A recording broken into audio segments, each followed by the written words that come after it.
Bonjour, nous nous retrouvons pour ce nouveau cours sur le système cardiovasculaire que l'on appelle également l'appareil circulatoire ou le système sanguin. Donc le rôle de ce système est de distribuer à l'ensemble du corps les nutriments et l'oxygène dont il a besoin pour pouvoir fonctionner, de récupérer les déchets pour s'en débarrasser via le sang. Le système cardiovasculaire est composé de 3 éléments. Vous avez les vaisseaux sanguins, donc les artères, les veines et les capillaires. Vous avez également le sang, et enfin vous avez le cœur qui est un organe vital et qui fonctionne comme une pompe. Donc l'ensemble des vaisseaux sanguins vont former un circuit fermé à sens unique où le sang va être propulsé par les contractions cardiaques. Donc comme vous pouvez le voir sur ce schéma, on distingue deux types de circulation sanguine. Vous avez sur la partie supérieure ce qu'on appelle la petite circulation ou la circulation pulmonaire. Donc vous avez des vaisseaux sanguins qui vont partir du cœur droit. On voit que ces vaisseaux, ils ont une couleur bleue.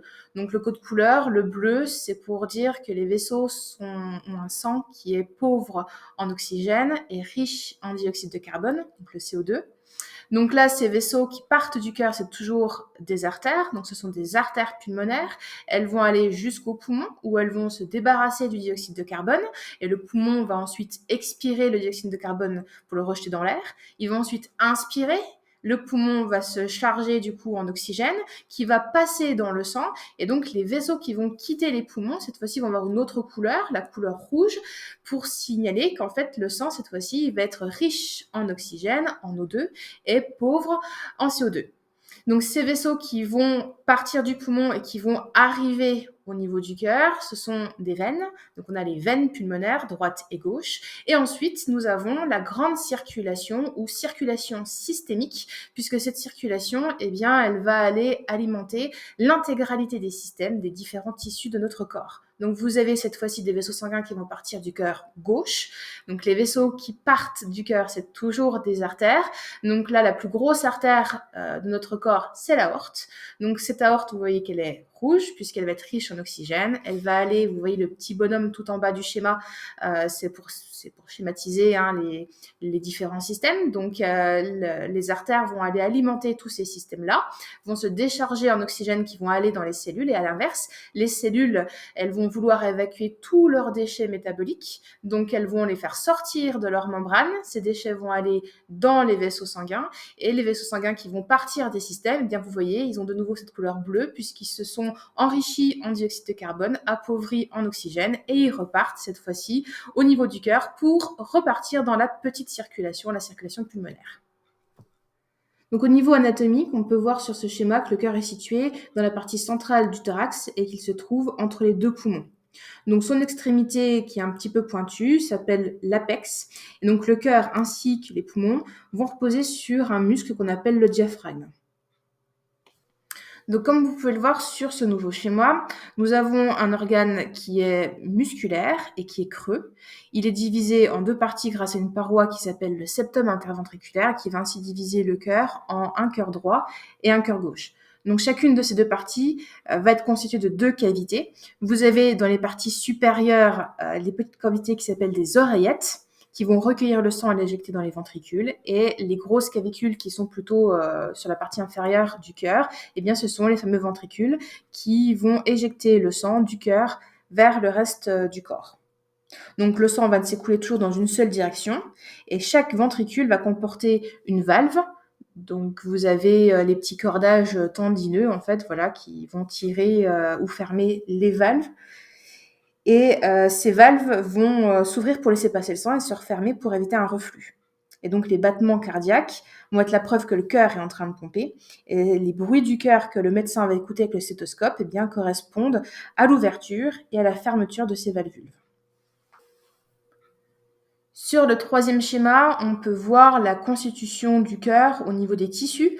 Donc on se rend compte qu'il a 3 tissus. Le tissu qui est le plus interne, ça va être l'endocarde. Donc c'est un tissu épithélial. Ensuite, vous avez la partie rouge, donc le rouge pour signaler que c'est un muscle, le muscle cardiaque, donc on appelle le myocarde. Et enfin, vous allez avoir un tissu conjonctif qui est sur la périphérie, qui est constitué de 2 couches, une couche fibreuse et une couche séreuse. Et ces couches, elles vont être séparées par un liquide qui va permettre de réduire la friction entre les deux membranes lorsque le cœur va être en mouvement. Donc ces deux tissus, c'est ce qu'on appelle le péricarde. Donc l'intégralité du sang va être transportée par les vaisseaux sanguins. Donc on va avoir plusieurs types de vaisseaux. On va avoir les gros vaisseaux rouges qui vont transporter l'oxygène, ça va être les artères. Quand ils vont devenir de plus en plus petits au fur et à mesure qu'ils vont rentrer dans le corps, eh bien ils vont s'appeler des artérioles. Et puis à un moment donné, ils vont devenir tellement fins qu'ils vont être constitués que d'une seule membrane et permettre ainsi plus facilement les échanges avec les cellules, et c'est ce qu'on appelle les capillaires. De là, on va repartir sur des vaisseaux bleus, donc qui vont être riches cette fois-ci en dioxyde de carbone. Et donc à l'inverse, on va avoir au début des tout petits vaisseaux qu'on va appeler des vénules. Et puis au fur et à mesure que les veines vont remonter jusqu'au cœur, eh bien elles vont devenir de plus en plus grosses. Et donc c'est ce qu'on va appeler des veines. Donc on voit que les parois des vaisseaux sanguins constituent de 3 tissus. On va avoir sur la partie interne l'intima, qui est un tissu conjonctif tapissé d'un endothélium. Vous allez avoir ensuite la média, qui est un tissu musculaire, et ensuite l'adventice, qui est une fibre beaucoup plus élastique. Donc là, on se rend compte sur ces 3 vaisseaux que le vaisseau qui a la paroi la plus épaisse, eh bien, c'est l'artère, et notamment, elle contient une média, donc une couche musculaire qui est beaucoup plus importante que dans les veines, et tout simplement parce qu'en fait, c'est un vaisseau qui va se contracter pour aider à propulser le sang. Voilà, et donc c'est ça que vous sentez quand vous sentez votre pouls, par exemple, au niveau du poignet. Donc, contrairement aux veines, les artères ne sont pas visibles à travers la peau, mais si vous posez vos doigts dessus, vous allez sentir des pulsations. Et donc l'autre différence, toujours au niveau des parois, cette fois-ci au niveau veineux, eh bien on peut voir qu'à l'intérieur du vaisseau, au niveau de la lumière, il y a des petites valvules. Et donc ce sont des valves anti-reflux qui empêchent eh bien le sang de redescendre dans nos membres à cause de la gravité. Donc ce qu'on ne retrouve pas dans l'artère. Et puis évidemment le capillaire, eh bien lui il a une paroi, comme je l'ai dit, ultra fine pour permettre les échanges. Donc le tissu sanguin, cette fois-ci, va être constitué de 2 éléments. Ce qu'on appelle le plasma sanguin, donc c'est une matrice extracellulaire liquide qui est un petit peu jaunâtre, qui va contenir de l'eau principalement, mais également des protéines plasmatiques. Donc on va y retrouver des protéines de transport pour certaines hormones, on va retrouver des anticorps, et puis également des fibrinogènes qui vont être nécessaires à la coagulation. Et puis dans le plasma, vous allez également avoir plusieurs solutés, donc des ions, des nutriments, des gaz, des enzymes, des hormones hydrosolubles, des vitamines, etc. Donc le deuxième gros élément constituant le tissu sanguin, ce sont ce qu'on appelle les éléments figurés du sang. Donc plus grossièrement, ce sont les cellules sanguines. Donc les cellules sanguines, elles sont fabriquées dans la moelle osseuse. Donc dans certaines moelles osseuses pour les os longs, comme par exemple au niveau du fémur, et donc c'est ce qu'on va appeler la moelle rouge. La fabrication de ces cellules sanguines, c'est ce qu'on appelle l'hématopoïèse. On va avoir 3 types de cellules sanguines. On va avoir les globules rouges, qu'on appelle les érythrocytes. Donc, eux, ils vont servir à transporter l'oxygène. Vous allez avoir les globules blancs, qu'on appelle les leucocytes. Et eux, ils vont intervenir dans la protection du corps, donc dans le système immunitaire. Donc là, vous avez plusieurs sortes de globules blancs. C'est ce qu'on voit au niveau du schéma, des lymphocytes, monocytes, etc. Et puis, la troisième cellule, c'est ce qu'on appelle les thrombocytes, donc les plaquettes. Et ces plaquettes vont intervenir dans la coagulation, qu'on appelle l'hémostase. Donc pour faire un petit point sur ces plaquettes, donc ces plaquettes, elles sont dites anucléées. Elles participent au processus de coagulation en formant ce qu'on appelle le clou plaquettaire. Donc en fait, l'hémostase va se dérouler en 3 étapes, c'est ce que vous voyez sur le schéma. La première étape, ça va être le spasme vasculaire. Donc vous allez avoir une contraction du muscle lisse du vaisseau sanguin. Ça va permettre eh bien, de limiter le débit sanguin et d'éviter d'accentuer la fuite de sang à travers le vaisseau sanguin. Ensuite, la deuxième étape, ça va être la formation du clou plaquettaire. Donc là, en fait, toutes les plaquettes vont venir s'agglutiner au niveau du trou pour former une sorte de petit bouchon. Et grâce à des fibres, donc les fibrinogènes, eh bien, ça va former un petit amas qu'on appelle le clou plaquettaire. Et enfin, pour la troisième étape, ça va être la coagulation à proprement parler, avec la formation du caillot. Et donc la coagulation va comprendre 2 phases. On aura une rétractation du caillot, donc un resserrement, qui sera ensuite suivi par sa dissolution qu'on appelle la fibrinolyse.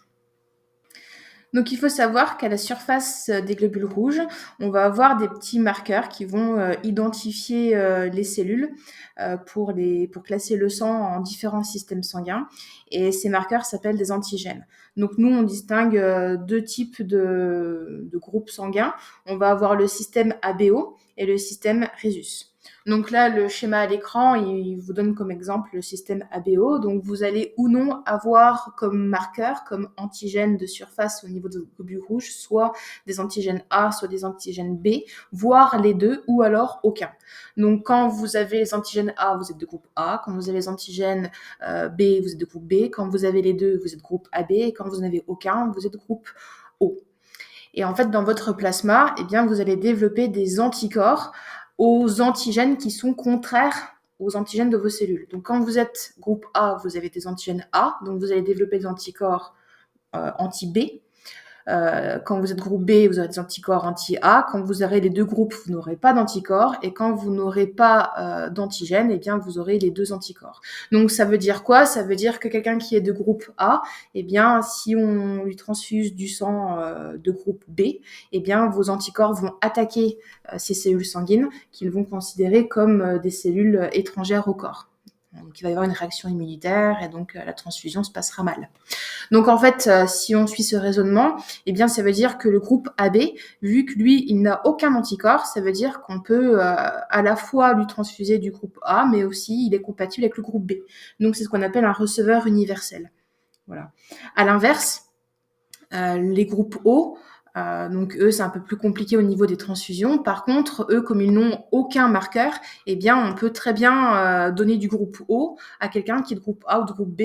Donc, on dit que le groupe O est un donneur universel. Alors, pour comprendre maintenant l'activité électrique du cœur, il faut savoir que le système de conduction du cœur est composé de 3 éléments que vous pouvez voir à l'écran. Vous avez tout d'abord ce qu'on appelle le nœud sinusal. Donc, c'est un petit centre rythmogène qui va se trouver au niveau de l'oreillette droite.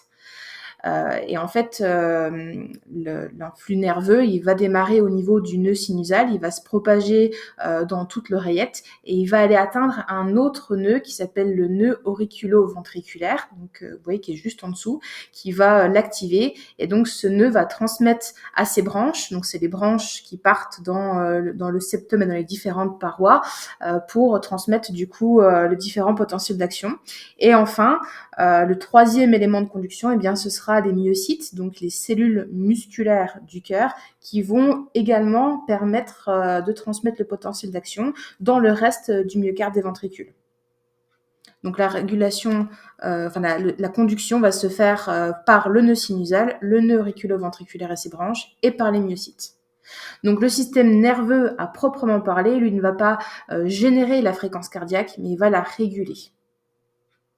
Donc il faut savoir également qu'il existe des hormones et des neurotransmetteurs qui vont également permettre d'accélérer ou de ralentir le rythme du cœur qui est déterminé à la base par le nœud sinusal. Donc ensuite, nous allons voir le cycle cardiaque. Donc le cycle cardiaque, il va se dérouler en 3 étapes. Vous allez avoir en fait 3 cycles. Vous avez d'abord une phase de repos, de remplissage passif. Donc ça va être ce qu'on appelle la relaxation, donc la diastole. Ensuite, vous allez avoir des contractions, à la fois des auricules, puis des ventricules, et c'est ce qu'on va appeler des systoles, donc les systoles auriculaires, puis la systole ventriculaire. Donc c'est ce qu'on voit sur le schéma.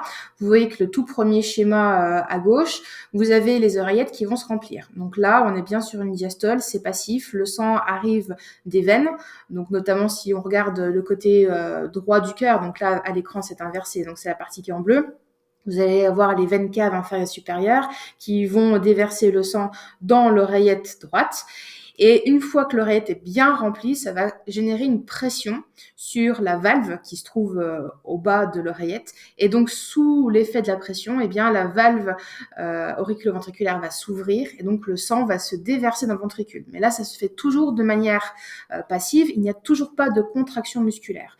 Donc, on a le ventricule qui va se remplir, qui va se remplir, qui va se remplir. Et donc là, on arrive sur le deuxième schéma. Cette fois-ci, il est suffisamment rempli le ventricule, mais il reste toujours un petit peu de sang dans l'oreillette. Donc, pour pouvoir pouvoir l'évacuer, il va falloir que l'oreillette se contracte. Donc là, on a la première systole auriculaire. Et donc, en se contractant, ça va propulser le reste du sang dans le ventricule et avec la pression, ça va refermer aussi la valve auriculo-ventriculaire. À ce moment-là, on arrive sur le schéma suivant. Donc là, vous allez avoir une pression qui va être générée au niveau du ventricule, d'une telle pression que le sang va vouloir sortir, donc sortir cette fois-ci par les artères. En attendant, vous avez la phase de repos de l'auricule qui se remet en marche, c'est-à-dire que l'auricule, de manière passive, recommence de se remplir. Et donc là, vous allez avoir cette fois-ci, avec sous l'effet de la pression, le sang qui va vouloir sortir du ventricule et donc appuyer sur la valve qui va s'ouvrir et qui va permettre au sang en fait d'aller dans l'aorte pour la partie bleue. Et donc, vous allez avoir le ventricule en même temps qui va se contracter pour favoriser l'expulsion du sang. Et là, vous avez la systole ventriculaire. Et ensuite, vous revenez au début de la diastole avec la phase de repos de la relaxation musculaire. Le débit sanguin, il va dépendre de 2 facteurs, la pression artérielle et la résistance des vaisseaux sanguins. Donc la pression artérielle, il faut savoir que le sang va toujours circuler des régions où la pression est la plus élevée vers celles où la pression est la plus basse. Donc la pression sanguine, c'est la force exercée par le sang sur les parois des vaisseaux. Et comme elle est plus élevée dans les artères, on va parler de pression artérielle. Donc plus le sang va s'éloigner des ventricules, plus la pression artérielle diminue. De même, plus le volume sanguin va augmenter, plus la pression artérielle va augmenter et inversement. Donc pour ce qui est de la résistance vasculaire, en fait il s'agit de la force qui s'oppose au flux sanguin. Donc elle va résulter essentiellement de la friction du sang contre les parois internes des vaisseaux et donc elle va dépendre notamment du diamètre de la lumière des vaisseaux, de la viscosité du sang et de la longueur des vaisseaux sanguins. Donc la régulation du débit sanguin, elle va être régie par 3 mécanismes. On va avoir le système nerveux, le système hormonal et le retour veineux. Donc tout d'abord, le système nerveux. Donc on va avoir des récepteurs qui vont se localiser au niveau des parois des vaisseaux sanguins et qui vont détecter les variations concernant la pression artérielle et en fonction de ces variations et de ce que l'on veut faire, si on veut augmenter ou diminuer la pression, ces récepteurs vont envoyer un message au système nerveux, donc ils vont transmettre un message chimique aux neurones qui vont aller jusqu'au niveau dans l'encéphale pour l'intégration de l'information, c'est ce qu'on a vu dans le système nerveux. Donc l'intégration va se faire au niveau du tronc cérébral. Et en fonction de si on veut baisser ou augmenter la pression artérielle, on va avoir une réponse qui va être donnée via un autre neurone, un neurone moteur qui va venir agir sur les vaisseaux sanguins et favoriser la contraction des cellules musculaires lisses pour une vasoconstriction, et dans ce cas-là, on va augmenter la pression artérielle, ou à l'inverse, pour relâcher les cellules musculaires lisses et favoriser une vasodilatation, et donc diminuer la pression artérielle. Nous avons ensuite les hormones qui vont également agir sur la pression artérielle.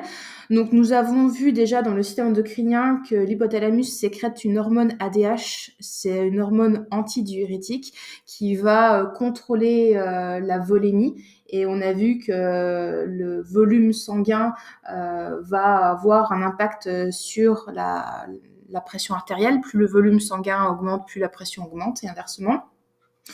Il y a d'autres hormones qui vont également permettre d'augmenter la pression artérielle. On va avoir l'angiotensine 2 également. Donc on verra cette hormone dans le système urinaire. Et vous avez également l'aldostérone, l'adrénaline et la noradrénaline qui interviennent dans la pression artérielle. Également, on avait vu dans le système endocrinien qu'il existait des organes comme le rein et comme le cœur qui peuvent sécréter des hormones, c'est pas uniquement le privilège des glandes. Et donc le cœur, il va sécréter le facteur natriurétique auriculaire et lui, il va servir à baisser la pression artérielle puisqu'il va stimuler la vasodilatation des vaisseaux et il va favoriser également l'élimination de l'eau et du sodium dans les urines, ce qui va réduire le volume sanguin, donc la volémie et donc la pression artérielle. Et enfin, le troisième système de régulation, eh bien, c'est le retour veineux qui va s'effectuer à l'aide de 3 pompes. Vous avez d'abord le cœur, puisque le sang se dirige vers l'entrée du cœur par un effet de succion. Et c'est cette succion qui va permettre en fait d'aspirer un petit peu le sang et de le faire remonter, puisque cette succion, elle est due à une pression négative dans l'oreillette droite qui se relâche pour se remplir. Vous avez ensuite la pompe respiratoire, donc les veines sont soumises à des compressions et des décompressions dues au mouvement de la respiration. Donc par exemple, à l'inspiration, vous avez le diaphragme qui va descendre, ça va entraîner une diminution de la pression dans la cavité thoracique, donc on va avoir une décompression des veines thoraciques. Et à l'inverse, ça va générer une augmentation dans la cavité abdominale et donc une compression des veines abdominales. Et donc le sang se déplace des veines abdominales qui sont comprimées aux veines thoraciques qui sont non comprimées, puisqu'on a vu que le sang, il allait toujours de l'endroit où la pression est la plus importante à l'endroit où la pression est la moins importante. Et donc à l'expiration, c'est l'inverse. Et enfin, la pompe musculo-squelettique. Donc, il faut savoir que les vaisseaux sanguins, en fait, ils sont comprimés en fait par nos muscles. Et donc, si on prend les membres inférieurs, quand on marche, on va avoir nos muscles dans les jambes qui vont se contracter. Donc, le muscle va grossir entre guillemets, il va prendre plus de place. Et donc, du coup, eh bien, il va rétrécir en fait, comme on le voit sur le schéma ici, il va rétrécir la lumière de la veine, et donc ça va propulser le sang vers le haut. Et là, on a nos petites valves, les clapets anti-retour, qui au début sont ouvertes quand le sang se propulse vers le haut, et puis qui vont se fermer pour empêcher le sang de refluer lors de la relaxation musculaire. Donc pour conclure, nous allons retenir que le système cardiovasculaire est constitué de 3 éléments. Nous avons le sang qui contient le plasma, les globules rouges, les globules blancs, les plaquettes. Nous avons les vaisseaux sanguins, artères, artérioles, veines, vénules et les capillaires sanguins. Et enfin le troisième élément, le plus important, l'organe vital, le cœur. Donc nous avons vu qu'il y avait 2 circulations, la circulation systémique qui va alimenter en oxygène et en nutriments l'intégralité des systèmes, et nous avons vu que nous avions la petite circulation, la circulation pulmonaire qui va ramener le dioxyde de carbone aux poumons et qui va se charger en oxygène. L'élément le plus important à retenir sera probablement le cycle cardiaque. On a vu qu'il était constitué de 3 temps. Nous avons un temps au repos où le muscle cardiaque ne se contracte pas, c'est la diastole. Nous avons donc l'auricule qui va se remplir de sang. Puis quand il sera suffisamment rempli, on a les valves qui vont s'ouvrir pour que le sang passe et remplisse le ventricule. Pour terminer le remplissage du ventricule, nous allons avoir la première contraction du muscle cardiaque au niveau de l'auricule, et ça va être la systole auriculaire. Donc on va finir d'expulser le sang dans le ventricule, et une fois que le ventricule est plein, eh bien il va se contracter, donc c'est la systole ventriculaire pour permettre d'éjecter le sang dans les artères. Nous avons vu que le débit sanguin va dépendre de la pression artérielle et de la résistance vasculaire, et qu'il y a 3 mécanismes de régulation, à savoir le système nerveux autonome, le système hormonal et également le retour veineux qui va s'effectuer grâce à 3 pompes. On a vu la pompe cardiaque, la pompe respiratoire et puis la pompe musculo-squelettique.